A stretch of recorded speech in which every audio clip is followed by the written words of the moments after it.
आप सभी छात्रों का आरबीएस महाविद्यालय के इस ऑनलाइन प्लेटफॉर्म पर स्वागत है। आज हम बीकॉम फर्स्ट सेमेस्टर के जितने भी स्टूडेंट हैं उनके लिए पहला क्लास प्रोवाइड कराने जा रहे हैं। आज हम चर्चा करेंगे बिजनेस कम्युनिकेशन के बारे में। बिजनेस कम्युनिकेशन को हिंदी में व्यावसायिक संचार या व्यावसायिक संप्रेषण कहते हैं। अब कम्युनिकेशन वर्ड को हिंदी में और नामों से भी जाना जाता है। कहीं कहीं आपको संचार देखने को मिलेगा, कहीं संवहन, कहीं संप्रेषण, कहीं संदेश वाहन। तो इसको लेकर कंफ्यूज नहीं होना है। इन सभी का एक ही मतलब होता है, इंग्लिश में उसे कम्युनिकेशन बोलते हैं। ज़्यादातर आपको संचार या संप्रेषण के नाम से देखने को मिलता है। तो हम देखते हैं बिजनेस कम्युनिकेशन को अलग अलग करके। बिजनेस प्लस कम्युनिकेशन दो वर्ड से मिलके बना है, पहला बिजनेस, दूसरा कम्युनिकेशन। तो पहले हम बिजनेस क्या है, व्यवसाय क्या है। तो व्यवसाय मतलब जो हम लाभ कमाने के उद्देश्य से जब हम रोजगार का माध्यम के लिए कोई कारोबार करते हैं तो वो क्या कहलाता है, वो बिजनेस कहलाता है, व्यवसाय कहलाता है। वो कारोबार कुछ भी हो सकता है, छोटे स्तर पे भी हो सकता है, बड़े स्तर पे भी हो सकता है। ठीक है, जैसे कोई कपड़े का कारोबार कर रहा है, किसी का खुद का कोई, जैसे गांव में चले जाइए तो पशुपालन देखिए, पशुपालन कर रहा है, कोई डेयरी का कारोबार कर रहा है, कोई किसी का मोबाइल का शॉप है। तो कहने का मतलब है कि लाभ कमाने के उद्देश्य से जब हम कोई कारोबार करते हैं तो उसको हम क्या कहते हैं, व्यवसाय कहते हैं, बिजनेस कहते हैं। दूसरा, इसमें संप्रेषण क्या है। संप्रेषण की बात आता है, मेन फोकस में कम्युनिकेशन पे ही करना है। कम्युनिकेशन को लैटिन भाषा के कम्युनिस शब्द से जो है कम्युनिकेशन को लिया गया है, जिसका अर्थ है कॉमन। कॉमन मतलब समान, समान रूप, समान वे में। अब कम्युनिकेशन होता क्या है, तो कम्युनिकेशन का मतलब हुआ कि जब हम किसी संदेश को, किसी सूचना को एक व्यक्ति से दूसरे व्यक्ति तक पहुंचाते हैं तो उसे हम क्या कहते हैं, संप्रेषण कहते हैं। जब हम कोई भी बात किसी दूसरे के समक्ष रखते हैं और वापस प्रतिपुष्टि के रूप में वह अपनी बात हम तक रखता है तो ये प्रोसेस क्या कहलाता है, ये प्रोसेस संप्रेषण, कम्युनिकेशन कहलाता है। अब यहाँ पे हमें पढ़ना क्या है, बिजनेस कम्युनिकेशन। सवाल उठता है कि बिजनेस कम्युनिकेशन में क्या होता है, बिजनेस कम्युनिकेशन होता क्या है। तो जब हम व्यवसाय के लिए, जब हम किसी सूचना का आदान प्रदान करते हैं, व्यवसाय के लिए जब हम अपनी बात दूसरे तक रखते हैं, दूसरे की बात हम सुनते हैं, तो वो क्या कहलाता है, वो कहलाता है बिजनेस कम्युनिकेशन। ठीक है, नेक्स्ट हम डिफिनेशन की बात करते हैं, परिभाषा की। तो हमने कीथ डेविस महोदय को उठाया है। कीथ डेविस के अनुसार संप्रेषण एक ऐसी प्रक्रिया है जिसके अंतर्गत संदेश एवं समझ को एक व्यक्ति से दूसरे व्यक्ति तक पहुंचाया जाता है। कम्युनिकेशन क्या है, ऐसी प्रक्रिया है जिसके अंतर्गत संदेश मतलब मैसेज, विचार, आइडिया, जो आप एक व्यक्ति से दूसरे व्यक्ति तक पहुंचाते हैं। एक व्यक्ति से मतलब जैसे मैं हो गया, मैं क्या कर रहा हूँ, मैं आपको संदेश ही तो दे रहा हूँ, संप्रेषण कर रहा हूँ। अपनी इस टॉपिक पे मैं लेक्चर दे रहा हूँ, माध्यम क्या है, इंटरनेट के माध्यम से आप तक संप्रेषित कर रहा हूँ, ये सूचना आप तक पहुँच रही है। तो ये प्रोसेस क्या है, ये प्रोसेस कम्युनिकेशन कहलाता है। ठीक है, नेक्स्ट, संप्रेषण सूचनाओं का आदान प्रदान करने की एक सतत प्रक्रिया है। यहाँ पे एक वर्ड है सतत प्रक्रिया। सतत प्रक्रिया मतलब कंटिन्यूअस प्रोसेस। जो संप्रेषण है वह लगातार वे में, लगातार चलने वाली प्रक्रिया है। सूचनाओं, जो हम विचार, जो भावना, जो आइडिया, जो भी हम एक दूसरे से शेयर करते हैं, वह कंटिन्यूअस प्रोसेस है, लगातार चलती रहती है। आपकी निजी लाइफ में भी से लेते हुए आप कोई बिजनेस कर रहे हैं, कोई व्यापार कर रहे हैं, कोई कारोबार कर रहे हैं, कॉलेज में हैं, आप समाज में हैं, घर के अंदर हैं, फिर भी हम संप्रेषण करते ही रहते हैं, एक दूसरे से अपनी बातों को शेयर करते हैं, उससे फीडबैक लेते रहते हैं। तो ये सारी चीज़ें क्या है, निरंतर चलती रहती है, आजीवन चलती ही रहती है मनुष्य के जीवन में। तो जिसमें तथ्य मतलब फैक्ट, इसमें तथ्य, विचार, आइडिया, भावना का मतलब इमोशन, एवं विभिन्न माध्यम से एक व्यक्ति दूसरे व्यक्ति तक पहुंचाता है। विभिन्न माध्यम का मतलब क्या हुआ? विभिन्न माध्यम से मतलब ये हुआ कि सोशल मीडिया के तहत, मोबाइल फ़ोन के तहत, है ना, वीडियो कॉन्फ्रेंसिंग के तहत, ये क्या है? ये संप्रेषण का एक माध्यम है।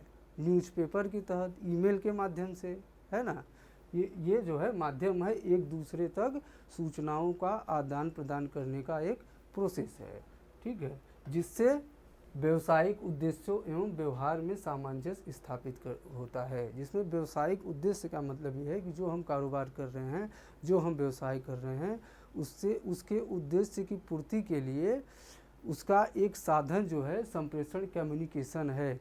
कम्युनिकेशन के अंतर्गत ही जो हमें बात अपने कारोबार को लेकर, अपने व्यवसाय को लेकर, जिस भी जो है कारोबार हम कर रहे हैं, उसमें लोगों में सामंजस्य बनाने के लिए, व्यवहार बनाने के लिए कम्युनिकेशन के तहत ही हम उससे अट्रैक्ट होते हैं। इस तरह से जो है इसकी डिफिनेशन है। नेक्स्ट देखते हैं। नेक्स्ट हम संप्रेषण की विशेषता के बारे में जानते हैं कि संप्रेषण की क्या विशेषता है। पहली विशेषता है संप्रेषण एक सतत प्रक्रिया है। सतत प्रक्रिया मतलब क्या? वही निरंतर चलने वाली प्रक्रिया है। संप्रेषण एक ऐसी प्रोसेस है जो लगातार चलती रहती है। मानव जब से जन्म लेता है और मृत्यु पर्यंत तक ये प्रोसेस चलता ही रहता है। हम अपना विचार, अपना आइडिया, अपना इमोशन एक दूसरे से शेयर करते रहते हैं। कोई चीज़ हो, आप कुछ भी किसी से कहना हो, कोई विचार रखना हो, अपना आइडिया रखना हो, तो एक दूसरे से ही कहेंगे ना, वो आपसे कहेगा। तो ये लगातार चलने वाली प्रक्रिया है, रुकने वाली प्रक्रिया नहीं है। जब से ये संसार की उत्पत्ति हुई है तब से चल रही है और लास्ट तक चलता ही रहेगा। कम्युनिकेशन के जरिए ही हम सब कुछ कार्य करते हैं। तो ये निरंतर चलने वाली कंटिन्यूस प्रोसेस है। दूसरा विशेषता क्या है? संप्रेषण द्विमार्गी प्रक्रिया है। द्विमार्गी वर्ड यहाँ पे है। द्विमार्गी क्या है? संप्रेषण हमेशा अकेले नहीं होता, दो लोगों में कम से कम होता है, दो या दो से अधिक लोगों में। दो लोग से द्विमार्गी का मतलब, दो लोग का मतलब क्या हुआ? एक होता है सेंडर। सेंडर मतलब क्या है? एक व्यक्ति है, जैसे मैं हूँ, मैं क्या कर रहा हूँ? मैं आपको सूचना संप्रेषित कर रहा हूँ ना, लेकिन अकेले में सूचना संप्रेषित करने से वह संप्रेषण नहीं कहलाएगा जब तक संप्रेषण हम जिस तक पहुँचाना चाहते हैं। दूसरा होता है रिसीवर। हम अपने विचार, अपने इस टॉपिक को आप तक पहुंचा रहे हैं। माध्यम क्या है? इंटरनेट है, यूट्यूब है, जिस माध्यम से आप हमें देख पा रहे हैं वो माध्यम है।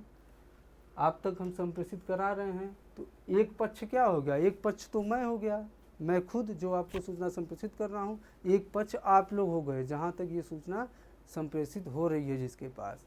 तो ये हुआ ना दो पक्ष। तो हमेशा जो है संप्रेषण दो पक्षों में ही होता है, अकेले नहीं होता। अकेले आप कुछ भी बड़बड़ाते जाइए, कोई मतलब है? लोग बोलेगा अरे पागल है, कुछ भी बोल रहा है। तो आप अपनी विचार, अपनी आइडिया या अपना सूचना देने के लिए कम से कम दो व्यक्तियों का होना अनिवार्य है, या दो से अधिक हो।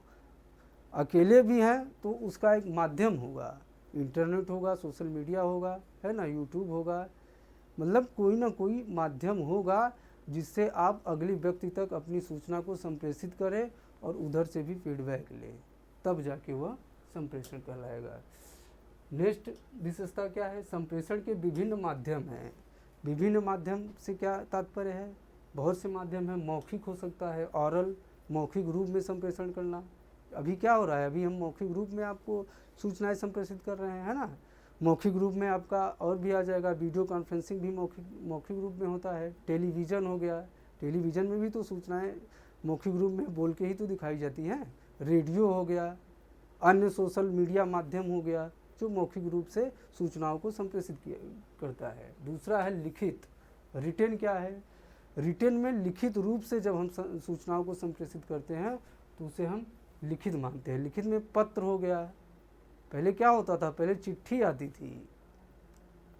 अब आपके भी अगर देखे होंगे पहले, आज भी होता है, आज ईमेल चला है, ईमेल होता है, फैक्स होता है ना। तो लिखित रूप में जब सूचनाओं का आदान प्रदान होता है तो भी वह संप्रेषण के माध्यम में ही आएगा। तीसरा है सांकेतिक, नॉन वर्बल। सांकेतिक मतलब क्या हुआ? संकेत से, हाव भाव से। हम हाव भाव से भी समझ जाते हैं कि अगला व्यक्ति कहना क्या चाह रहा है ना। जैसे कोई व्यक्ति है, कोई व्यक्ति गुस्से में है तो क्या है, कभी कभी हम देख के भी ये पता कर लेते हैं कि आज तो ये गुस्से में है ना। तो संकेत के माध्यम से भी, हाव भाव से भी जो है हम ये पता कर सकते हैं कि अगला क्या सोच रहा है, उसका क्या विचार है। तो ये भी एक तरह से संप्रेषण का ही माध्यम है। नेक्स्ट है, संप्रेषण एक प्रबंधकीय कार्य है। प्रबंधकीय से क्या मतलब है? प्रबंधकीय से मतलब यहाँ पे मैनेजराइल से है, मैनेजर से। आप कोई भी कारोबार करेंगे, कोई भी बिजनेस करेंगे, किसी भी ऑर्गेनाइजेशन से जुड़े हो, किसी भी कंपनी से जुड़े हो, तो वहाँ पे एक मैनेजर होता है, प्रबंधक होते हैं।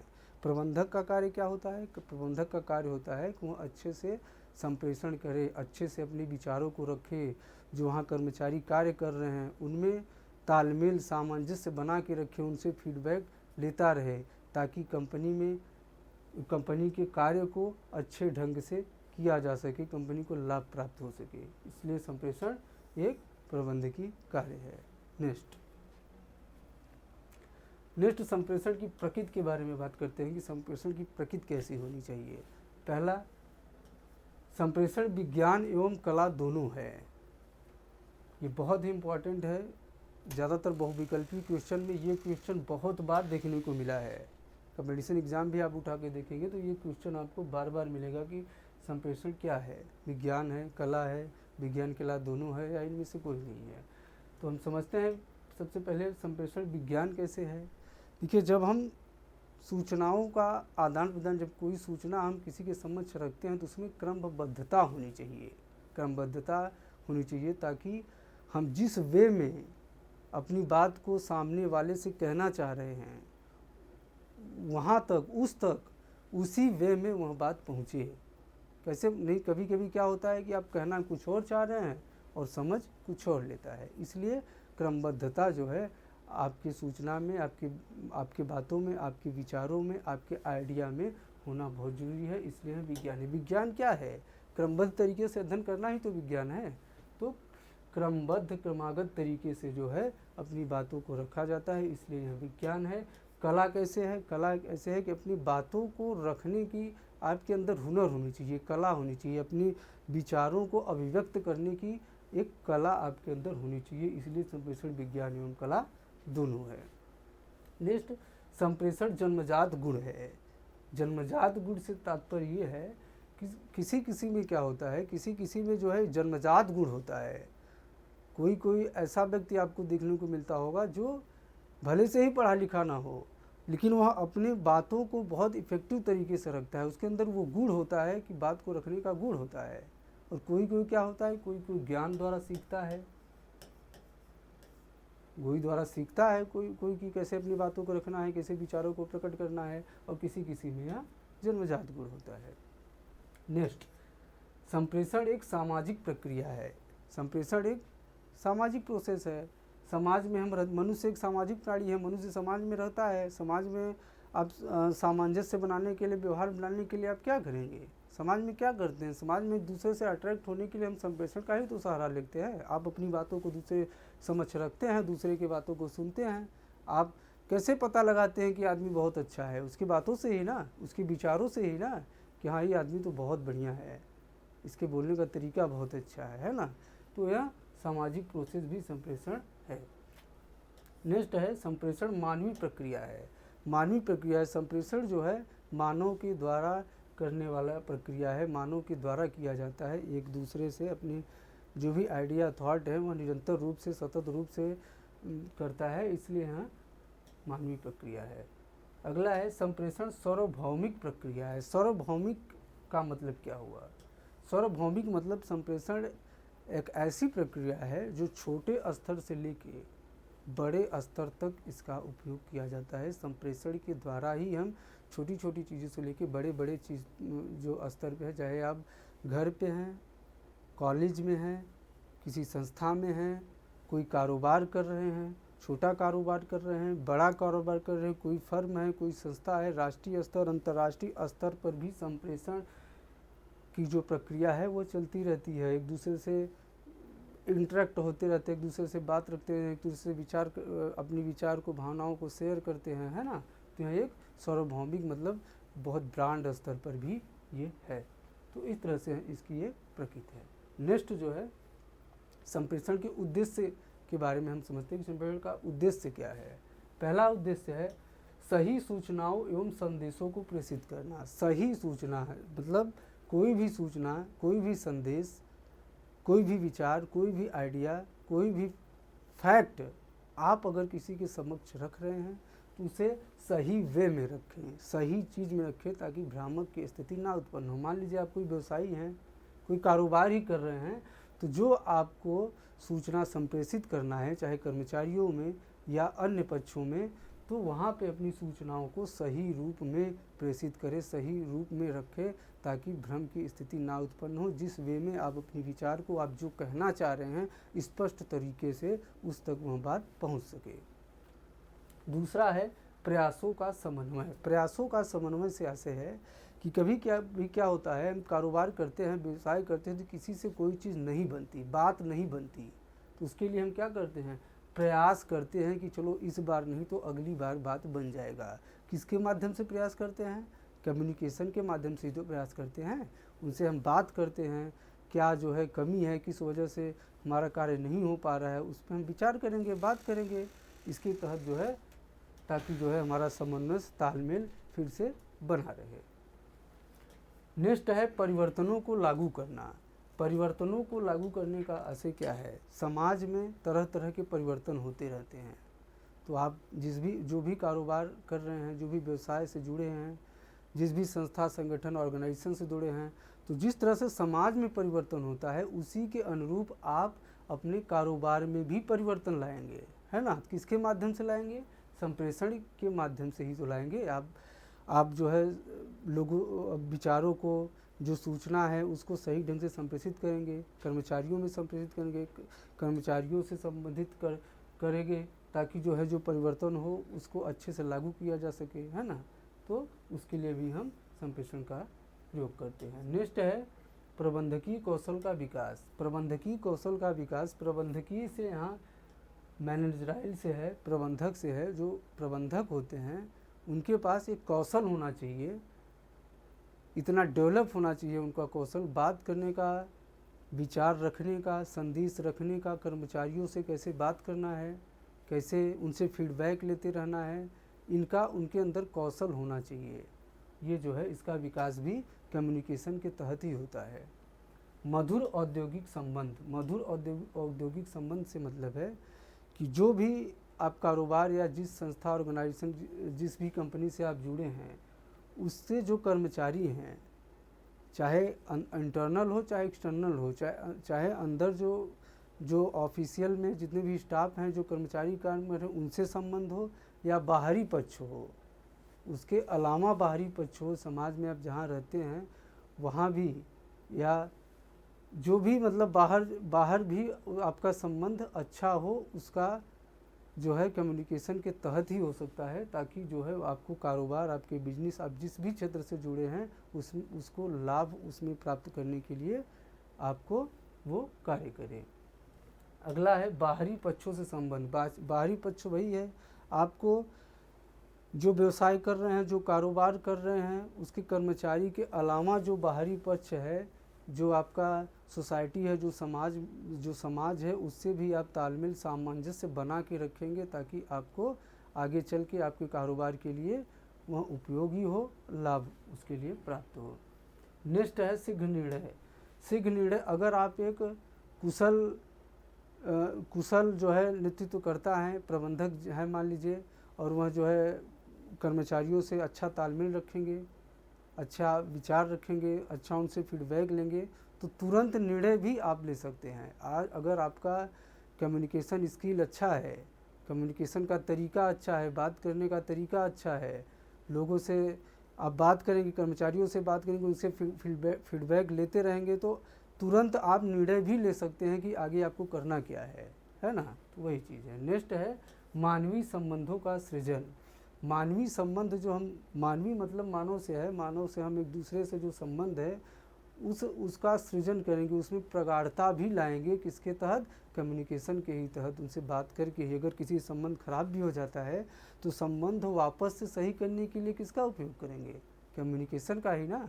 उनसे बात करेंगे, क्या किस बात को लेके उनको समस्या है, उस समस्या को दूर करेंगे, किसके तहत दूर करेंगे, कम्युनिकेशन के तहत दूर करेंगे, संचार के ही तहत दूर करेंगे। उनसे बात करेंगे, उनकी कमियों को दूर करने का प्रयास करेंगे ताकि उनसे जो है संबंध बना रहे। ये चीज़ जो है इसका उद्देश्य है। नेक्स्ट देखते हैं। नेक्स्ट जो है संप्रेषण प्रोसेस की हम बात करते हैं कि एक अच्छा संप्रेषण कब माना जाएगा, कब हम कह सकते हैं कि ये संप्रेषण है और किस स्थिति में हम कह सकते हैं ये संप्रेषण नहीं है। तो पहला देखिए प्रेषक। प्रेषक क्या है, प्रेषक मतलब है संदेश देने वाला, संदेश देने वाला। संदेश मतलब मैसेज, मैसेज कोई भी कुछ भी हो सकता है, आपका कोई विचार हो सकता है, कोई आइडिया हो सकता है, कोई आपकी भावना हो सकता है, जो भी आप संदेश कहना चाहते हैं। प्रेषक मतलब एक पक्ष हो गया, जो पक्ष कुछ कहना चाह रहा है। जैसे मैं आपको क्लास प्रोवाइड करा रहा हूँ बिजनेस कम्युनिकेशन की, मैं क्या कर रहा हूँ, मैं सूचना संप्रेषित कर रहा हूँ ना। संदेश मतलब क्या हुआ, सूचना ही तो हुआ, सूचना मैं आपको संप्रेषित कर रहा हूँ। अब एक होता है माध्यम। माध्यम क्या है, जैसे अभी क्या माध्यम है, अभी इंटरनेट माध्यम है, सोशल मीडिया माध्यम है, आप जिस माध्यम से ही हमें देख रहे हैं वो माध्यम है ना। तो प्रेषक क्या हुआ, सूचना देने वाला। संदेश क्या हुआ, जिस सूचना के बारे में, जिस संदेश के बारे में, जिस तथ्य के बारे में वो आपसे विचार रखना चाहता है। जैसे मैं क्या कर रहा हूँ, मैं संप्रेषण के बारे में संदेश जो है आपको संप्रेषित कर रहा हूँ। माध्यम क्या है, इंटरनेट, सोशल मीडिया, यूट्यूब, जिस माध्यम से आप मुझे देख पा रहे हैं वो माध्यम हो गया। और उसके बाद जो है संदेश प्राप्तकर्ता। संदेश प्राप्तकर्ता कौन है, आप लोग हैं। मैं सूचना प्रोवाइड कर रहा हूँ, माध्यम इंटरनेट के माध्यम से, और सूचना पहुँच कैसे पा रही है आप लोगों के पास, इंटरनेट के माध्यम से। संदेश प्राप्त करता आप लोग के पास संदेश पहुँच पा रही है। लेकिन यहाँ तक जो प्रोसेस है, यहाँ तक के प्रोसेस को हम संप्रेषण नहीं मानेंगे जब तक जो है उधर से कोई प्रतिपुष्टि या फीडबैक नहीं आ जाता, तब तक वह संप्रेषण नहीं माना जाता। आप इस फिगर के माध्यम से भी समझ सकते हैं। संदेशवाहक, संदेश जो दे रहा है, जो अपना विचार दूसरे को रख रहा है। संप्रेषण मतलब अपना जो भी आप जिस टॉपिक पे आप अपनी बात रखना चाहते हैं। संदेश का माध्यम, किस माध्यम से आप अपनी बात रख रहे हैं सामने वाले से। डिकोडिंग मतलब पहुंचना, किस माध्यम से वो पहुंच रहा है, संदेश प्राप्त करता आप तक पहुंचा, और ये फीडबैक। तो ये सारी प्रोसेस जब तक कंटिन्यूअस रूप से नहीं चलती रहेगी तब तक वह संप्रेषण नहीं है। मान लीजिए आप किसी को व्हाट्सएप, मान लीजिए मैसेज में कर दिया, कुछ भी संदेश आपको भेज दिया, हमें आप तक संदेश पहुंच गया, हमें ये भी पता चल गया कि आप देख भी लिए हैं, क्योंकि वहाँ दिखा देता है ना ग्रीन करके। लेकिन अगर उधर से कोई रिप्लाई नहीं आया तो वो संप्रेषण नहीं माना जाएगा, आप भले से वो देख रहे हैं। तो संप्रेषण कब माना जाएगा, जब आप अपनी विचार रखेंगे और उधर से जब तक प्रतिपुष्टि या फीडबैक नहीं मिलता तब तक वह संप्रेषण नहीं माना जाएगा। वो चाहे मैसेज के वे में हो या फिर आप किसी से कोई बात कर, क्लास ही मान लीजिए चल रही है, लेक्चर कोई सर आके आपको लेक्चर दे रहे हैं, लेक्चर लिए जा रहे हैं, लेकिन उधर से कोई फीडबैक नहीं मिल रहा है तो वो संप्रेषण नहीं माना गया। इसीलिए कोई भी क्लास चलता है तो पहले पूछा जाता है कि बच्चों समझ में आया कि नहीं, तो आपसे जब से रिप्लाई आता है कि हाँ सर आ गया, नहीं आया तो आप पूछते हैं कि सर ये चीज़ नहीं आई, फिर से बताइए कैसे होगा। तो क्या हो रहा है, दोनों तरफ से सूचनाओं का आदान प्रदान हो रहा है ना, फीडबैक मिल रहा है ना। तो वही चीज़ है, जब तक दोनों तरफ से चीज़ें नहीं होगी, आदान और प्रदान, इधर से भी सूचना जाए उधर से भी फीडबैक में रूप में मिले, तभी जो है वह संप्रेषण माना जाएगा। तो आज की क्लास हम यहीं तक रखते हैं। नेक्स्ट क्लास में हम टाइप ऑफ कम्युनिकेशन के बारे में बात करेंगे। धन्यवाद।